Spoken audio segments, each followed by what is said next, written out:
Tibet ni saya mula belajar Tibet ni sebenarnya dari sekolah menengah lagi. Masa tu dalam aliran sains rumah tangga lah. Masa tu dia ada aliran-aliran dan masa tu kemahiran dia lagi tinggi berbanding yang sekarang ni lah. Okay, memang betul-betul boleh menjahit baju, betul-betul boleh masak kek dan sebagainya kan. Jadi lepas tu di maktab meneruskan pengajian dalam bidang ekonomi rumah tangga. Masa tu peralihan, senior saya dia orang belajar sains rumah tangga dan junior saya belajar ekonomi rumah tangga. Kami betul-betul yang tengah peralihan. Okay, perubahan itulah. Okay. Kemudian masa posting tahun 91, 2012 terus mengajar tingkatan 5 untuk ekonomi rumah tangga dan juga mengajar tingkatan 1 hingga 3 kemahiran hidup bersepadu lah pada masa itu. Okey, lepas tu bertukar ke SMK Keningau, sama juga lah meneruskan untuk mengajar ekonomi rumah tangga dengan kemahiran hidup ya pada masa itu. Seterusnya sambung belajar dalam bidang sains rumah tangga. Sains rumah tangga masih kekal di universiti lah masa tu di UPM. UPM merupakan salah satu universiti yang menawarkan kemahiran lah. Okey, selepas itu saya kembali bertugas semula di masa tu sekolah menengah teknik lah, teknik Keningau dan mengajar seni kecantikan. Okay, salah satu daripada kemahiran dalam TVET lah. Okay, dan selain daripada mengajar seni kecantikan, mengajar juga dalam fashion, rekaan fashion lah. Kemudian barulah ke IPG. Saya telah pun berkhidmat sebagai guru dalam bidang teknik teknologi pendidik dalam bidang teknik ini tahun yang ke-32. Tahun ini adalah tahun yang kedua. Dan saya telah melalui proses pendidikan teknik ini daripada tahun 1987 sehingga hari ini. Dan semasa saya di sekolah menengah 1983 sampai hari ini. Jadi dari saya sekolah menengah dulu saya mengambil subjek seni usaha ketika itu industrial art. Kemudian sebab pada ketika itu dasar pendidikan negara kita mengutamakan pendidikan teknik dan vocasional. Maka sebab itu kalau kamu tengok sejarah munculnya begitu banyak sekolah menengah vocasional dan sekolah menengah teknik yang ditambah baik dari segi pelaksanaan kurikulumnya dan juga penambahbaikan dari segi fasiliti sekitar bermula di tahun 1980 kemudian sehingga hari ini ya. Dan hari ini kalau kamu tengok kolej sekolah menengah vocasional telah pun dinaik taraf jadi kolej vocasional dengan menawarkan pengajian peringkat diploma dan juga CD kemahiran Malaysia pada tahap 4. Saya pernah berkhidmat di kolej vocasional Keningau, mengajar sebagai translator atau interpreter lah, untuk murid berkeperluan pendidikan khas yang mengalami ketidakupayaan pendengaran. Dan bermula pada tahun 2005 Januari sampai bulan Januari lah, sehinggalah 2009 bulan Disember. Kalau kita kira balik adalah 5 tahun lah di situ. Dan bidang yang saya benar jadi penerjemah di situ adalah bidang elektrik dan juga bidang pembuat rambut untuk LPPK ketidakupayaan pendengaran. Itu selama 5 tahun lah di situ. Dan sebelum itu dalam bidang yang bukan Tibet lah, yang sekolah harus budaya. Saya hasil daripada aliran yang lama, saya jadi cikgu ERT, jadi cikgu RDT, kemahiran hidup, dan bahkan saya yang tidak menjadi cikgu mampu membuka kedai jahit, mampu membuka restoran, kedai makan, kan mampu peniaga lah masa itu. Jadi saya tengoklah kan yang bekas-bekas pelajar saya, bekas-bekas murid saya kurang dari segi berniaga sendiri yang saya nampak. Ini pengalaman saya yang sebenar lah, yang saya nampak mereka lebih kepada bekerja di premis orang lain lah. Oke, contohnya masalah mengajar seni kecantikan, pelajar-pelajar itu masih lagi bekerja dengan orang lain. Oke, ada yang sudah berniaga sendiri tapi berniaga dari rumah lah. Itu yang saya dengar dan yang saya sempat untuk tahu lah tentang perkembangan murid-murid itu. Oke, kalau di IPG sebenarnya banyak perubahan kan. Kita kalau apa-apa dasar kerajaan kita melalui IPG lah, sebab IPG melahirkan pelajar-pelajar dalam bidang TVET ini kan. Okey, khususnya kita menjurus kepada reka bentuk teknologi di sekolah rendah. Jadi apa yang saya nampak kemahiran itu pun semakin berkurang lah. Contohnya kalau macam menjahit dahulu, untuk sekolah rendah mereka boleh menjahit sehingga membaiki pakaian yang tetas, contohnya macam menjahit cangkuk misalnya kan. Tapi sekarang ini mereka hanya belajar 3 jenis jahitan yang kebetulan ada di depan saya itu, hanya jurus kasar, jurus halus dengan jahitan hias sahaja. Ini yang ada di dalam kurikulum sekolah rendah. Dan saya pun ada pengalaman belajar ada pengalaman mengajar guru-guru, bakal guru-guru lah, guru-guru KPLI dalam bidang kemahiran hidup, masalah pembelajaran kan. Semasa saya pergi menyelia masa tu, sebenarnya mata pelajaran kemahiran hidup ini kan, khususnya lah dalam bidang jahitan yang memang bidang yang saya ada pengalaman kan. Budak-budak sangat seronok sebenarnya. Budak-budak sangat seronok sehingga yang saya tidak boleh lupa sampai sekarang di SK Teripu. Cikgu tu cikgu lelaki. Bila dia mengajar, murid itu belajar, masa rehat dia tidak mau berhenti menjahit. Dia terlalu teruja, terlalu seronoknya. Jadi ramai pelajar ini kalau yang berkeperluan khas ataupun berpendidikan khas kan, mereka ini kan kekurangan dari segi akademik, IQ selalunya, tetapi saya nampak dasar kerajaan itu dia tidak selari.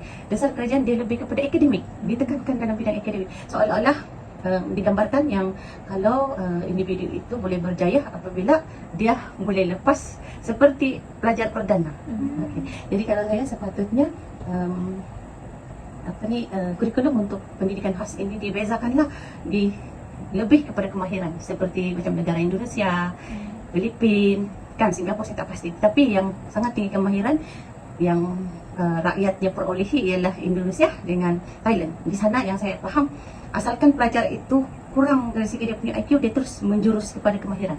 Kalau dia menjahit baju lelaki contoh, dia jahit baju lelaki sehingga dia pakar. Jadi dia boleh berdikari lah. Kalau macam kita dia macam apa orang kata, melepaskan batu di tangga yang kalau kita mandi tak basah gitu, tak sampai basah. Jadi maknanya macam tidak menyeluruh lah, macam asas saja, macam kita touch saja macam begitu. Jadi macam pandangan ikhlas, jujur, hasil dari pengalaman saya nampak pelajar itu hanya diberi kemahiran asas yang tidak mampu membantu dia berdikari sebenarnya lah. Itu yang saya nampak. Mungkin kamu sebagai tenaga-tenaga yang akan datang, mungkin ada yang jadi pengarah pada masa itu, ada yang pengubal dasar, mungkin kamu boleh melihat lebih jauh lagi lah, okay, supaya kurikulum untuk pendidikan khas ini mungkin mempunyai kurikulum yang tersendiri lah. Sebab macam anak saya, dia pun cikgu pendidikan khas, jadi saya memang terlalu dekat dengan bidang pendidikan khas ini, dan saya pun ada anak istimewa. Cuma anak saya itu dia tidak sampai pergi ke sekolah lah, dia hanya di rumah. Tapi saya sangat memahamilah keperluan budak-budak istimewa ini, dan macam mana ibu bapa punya harapan itu kan, harapan ibu bapa, dan bagaimana guru-guru itu sepatutnya bukan saja memberi sokongan kepada anak-anak, tapi juga kepada ibu bapa. Oke, jadi kita masih kurang dari segi itulah. Satu perkembangan yang kita perlu akur dan juga kita perlu upgrade diri kita, khususnya pelajar dan juga pengajar, supaya kita dapat menerima pembangunan ataupun kemajuan industri yang kita nampak macam tiada berhujung. Ya? Hari ini orang sudah mula bercakap tentang kenderaan udara secara personally. Ya? Dan saya percaya barangkali di negara kita akan datang, mungkin dalam 3-4 tahun akan datang, food grade services ini tidak lagi menggunakan manusia, dia akan menggunakan drone. Nampak perkembangan teknologi itu tidak ada penghujung. Namun begitu, kita harus ingat, kita tidak seharusnya melupakan asas teknologi. Contohnya alat tantangan yang ada di sebelah kita inilah, tukul, pahat, gergaji, itu adalah asas teknologi, dan asas teknologi ini perlu dikuasai oleh pelajar lah khususnya, dan juga pengajar. Okey, kalau kita tengok kenapa saya menekankan kita perlu menguasai kemahiran asas, namanya peralatan asas, sebelum kita meningkatkan kita punya kemahiran, kepahaman dan juga pengetahuan tentang penggunaan mesin. Kerana daripada asaslah maka kita dapat mudah untuk menguasai teknologi yang advance, teknologi yang akan datang. Kemudian daripada yang penggunaan alat tangan yang asas inilah, maka kita akan mencetuskan inovasi demi inovasi. Kenapa ada mesin hari ini? Sebab asalnya alat tangan. Bila alat tangan ada masalah, maka wujudlah inovasi kepada penghasilan mesin. Maka sebab itu perlunya kita menguasai alat tangan yang asas. Asas kepada teknologi mestilah menjurus kepada asas pengenalan, kefahaman, kemahiran alatan-alatan tangan asas dalam teknologi. Maka sebab itu saya katakan tadi, kita perlu juga menguasai kemahiran asas.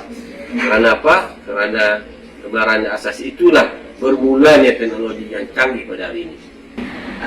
Kemahiran yang MDPK, ketidakupayaan pendengaraan ini oleh salah satu yang pentingnya dia dapat merealisasikan falsafah pendidikan kebangsaan yang menghendakkan mereka ini berdikari. Okay. Dengan adanya bidang yang ditawarkan kepada mereka seperti pengalaman saya, pembuat perabot dan elektrik, maka mereka akan ada kemahiran ini dan mereka boleh mengaplikasikan ilmu mereka itu secara teori ataupun secara amali bila mereka sudah keluar ataupun tamat pengajian di qualification criminal. Okay? Dan mereka boleh berkemahiran dalam kedua bidang ini dan mereka boleh memilihnya sebagai satu kerjaya mereka pada masa akan datang. Dan bila kerjaya begitu, maka ada sumber pendapatan mereka yang boleh menyarahi hidup mereka pada masa akan datang. Okay? Utama sekali kalau mereka sudah tamat pengajian, mereka sudah berkeluarga, mereka perlukan kewangan untuk segala pembelanjaan keluarga mereka pada masa akan datang.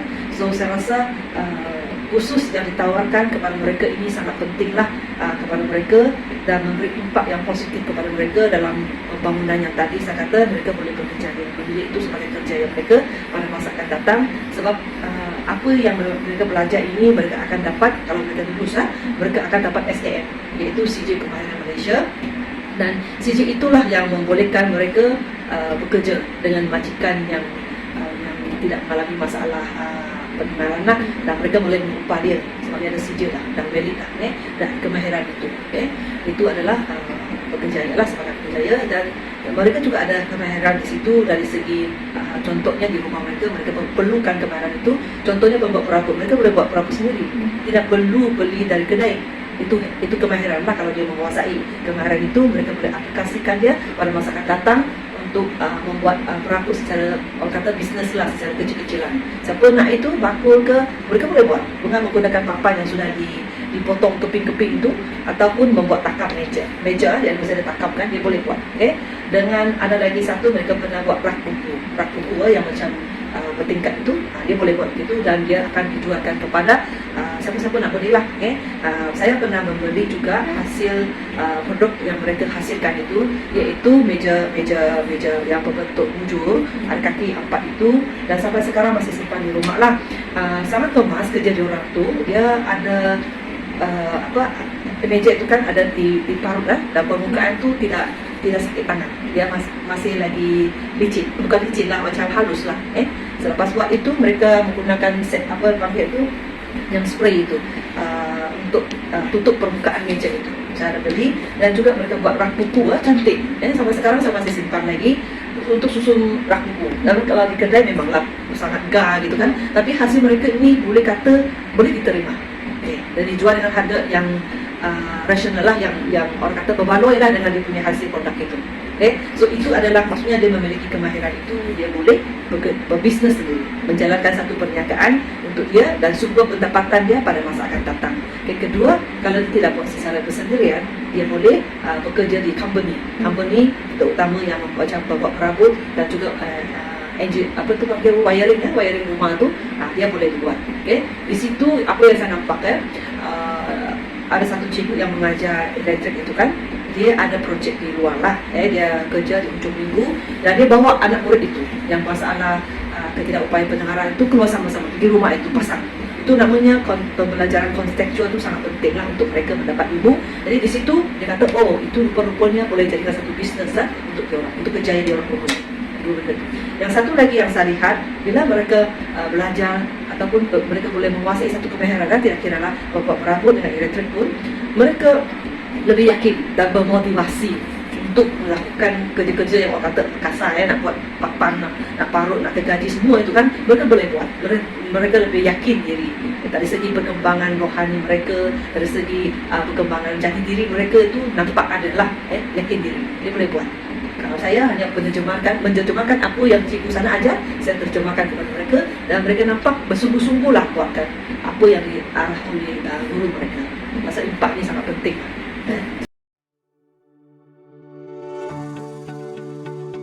Sebab sekarang ini dalam kurikulum terbaru RBT kan lebih ditekankan kepada digital lah penguasaan gabungan digital dengan kemahiran tu skill kan.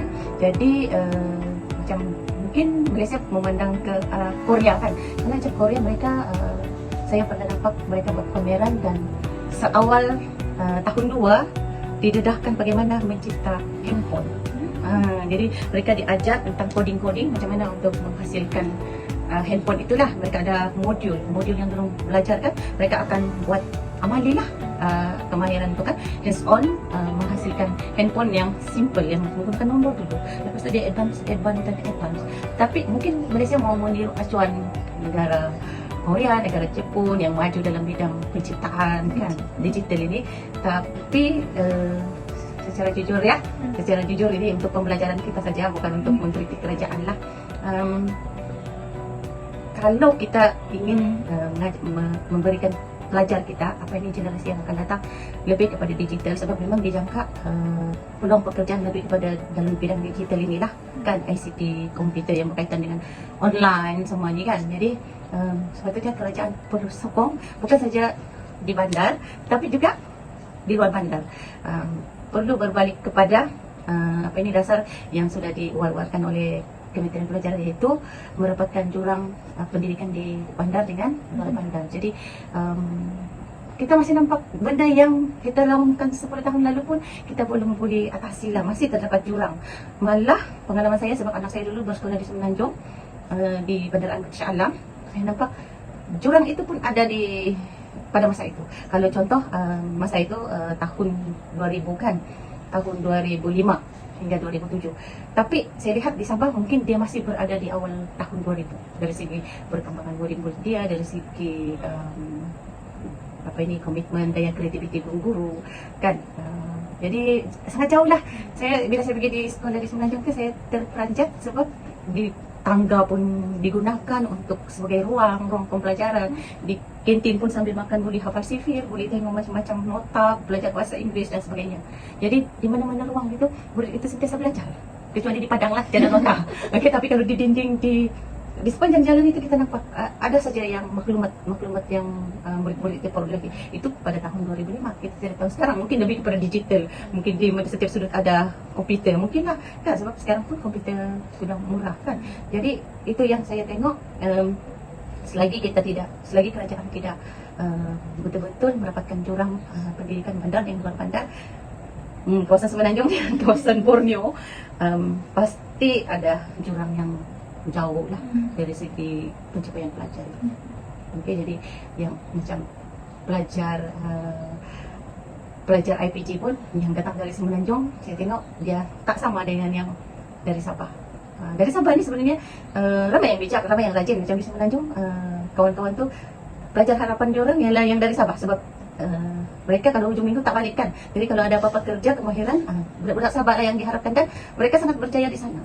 Okay, tapi mungkin kalau kita tengok, bila saya tengok cara buat presentation, kadang-kadang kan ada beza mungkin cara pelaksanaan guru-guru di sekolah. Okay, macam Sarawak pun berbeza, mereka lebih menekankan kepada bahasa Inggeris. So budak-budak dia lebih confident untuk bercakap kan. Jadi kalau macam di Sabah, apalagi yang dari Kelingau, saya tengok dia macam diam saja. Dia kurang aktif. Dia kurang aktif bukan sebab dia tak aktif, dia macam kurang keyakinan diri macam begitu, sebab kurang terdedah dengan perkembangan semasa lah dunia pendidikan kita. Apalagi kalau dalam bidang kemahiran ini, jadi pelajar-pelajar yang dapat tawaran RBT kan, mereka sangat risau. Sesuai ke kami, boleh ke kami? Mereka tertanya-tanya, mereka tidak yakin dengan diri diorang yang diorang terpilih sebagai guru RBT. So, mereka rasa mereka tidak berkemahiran.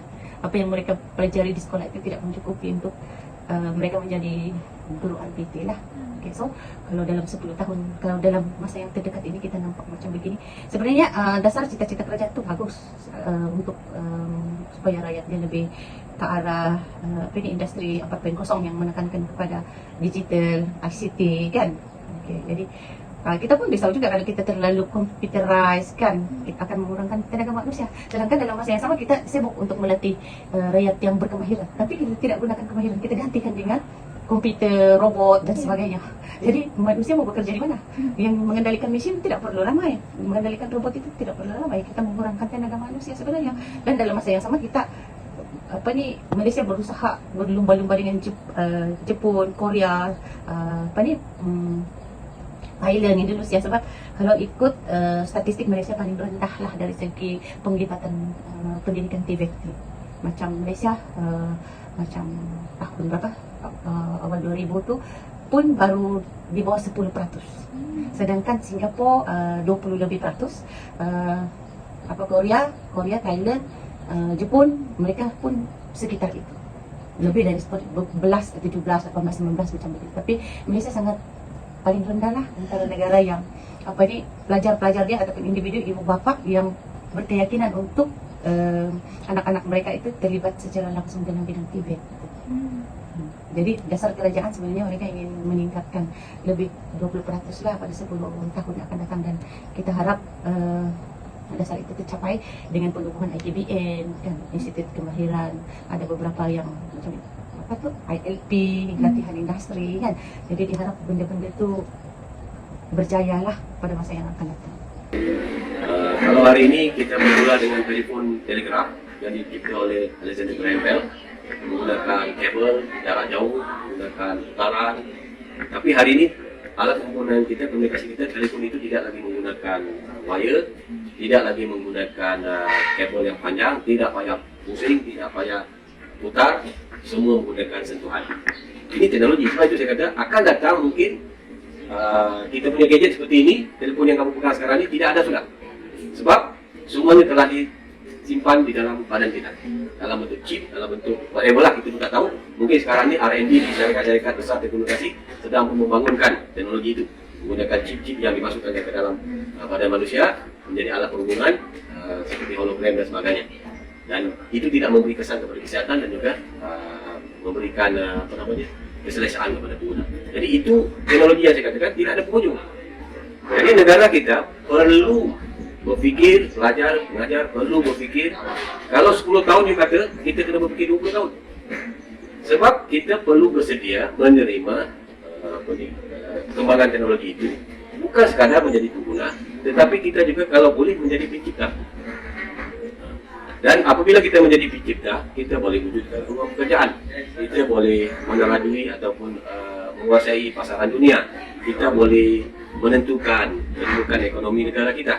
Dan kita boleh menentukan keboleh pasaran yang dikeluarkan oleh institusi-institusi kemahiran yang ada di Indonesia. Okay? Jadi untuk 10 tahun akan datang, TVET ini akan, saya pikir, dia akan berkembang lebih jauh lah. Kalau kita tengok, kalau sebelum ini, di peringkat pengajian seperti di Institusi Kemahiran Bela Negara, Gian Mara, ILP, mereka belajar tentang enjin petrol, karburator. Hari ini tidak ada lagi. Enjin sudah bertukar kepada electric system. So tidak ada lagi minyak. Waktu kas. Ya? Jadi kita kena upgrade lah. Hari ini Pomin tak payah pakai, tak payah potongkan tangan sebab dia datang bawa laptop. Dia pergi kereta awak, dia cucukkan kabel pada point yang ada dalam dashboard kereta awak tu, dia tutup, terus dia trace. Oh ini kau punya rosak, ini kau punya rosak, ini kau punya rosak. Oh ini setting lari. Okey, saya reset balik semula. Okey, habis selesai. Sekarang je tidur. Okey, lepas tu 600. You panggil saja, dia cucuk kabel, dia trace 600. Bergantung kepada jenis kereta dan teknologi kereta. Jadi itu yang saya maksudkan. 10 tahun akan datang, mungkin tidak lagi itu. Tidak lagi begitu. Mungkin kita sudah pakai drone barangkali untuk bergerak. Drone yang menggunakan bukan kipas yang kita bayangkan macam drone sekarang ni. Besar mana mau pakai. Kita kena berfikir lebih dari itu. Maknanya drone yang saya maksudkan hari ini ni yang akan kita gunakan 10 tahun akan datang, dia tidak ada kipas. So apa cara dia guna? Mungkin menggunakan electromagnetic system ataupun menggunakan apungan udara. Saya pun tak tahu. Sebab kalau pakai bunyi kipas susah, banyak gangguan, susah pergerakan. Betul. Jadi dia kena, maknanya orang yang membangunkan drone untuk 10 tahun akan datang, dia telah berfikir bagaimana untuk menghasilkan drone yang orang bilang begitu kurang masalah. Kalau guna kipas tak masalah. Jadi untuk Tibet ini kita kena pergi jauh. Maknanya sekarang ni kalau kamu tengok di sekolah rendah sudah ada RBT yang digabungkan ataupun yang dimasukkan kita panggil robotik. Robotik telah pun dimasukkan dalam RBT di sekolah rendah. Maknanya sudah sekolah rendah tahap 2 telah diperkenalkan sistem robotik yang hari ini menguasai industri. Okay. Kemudian sekolah rendah juga telah pun dikenalkan dalam RBT mengatur caraan komputer. Artinya robotik dengan pengaturan komputer dia tidak akan terpisah. Bila gerakan robotik, dia mesti ada satu sistem pengaturan komputer. Sebab komputer yang akan arahkan robot untuk buat kerja. Okay. Jadi itu peringkat 10 tahun akan datang, saya rasa benda ini akan lebih dari itu lah. Akan advance. Itu sudah nampak bagaimana dia advance.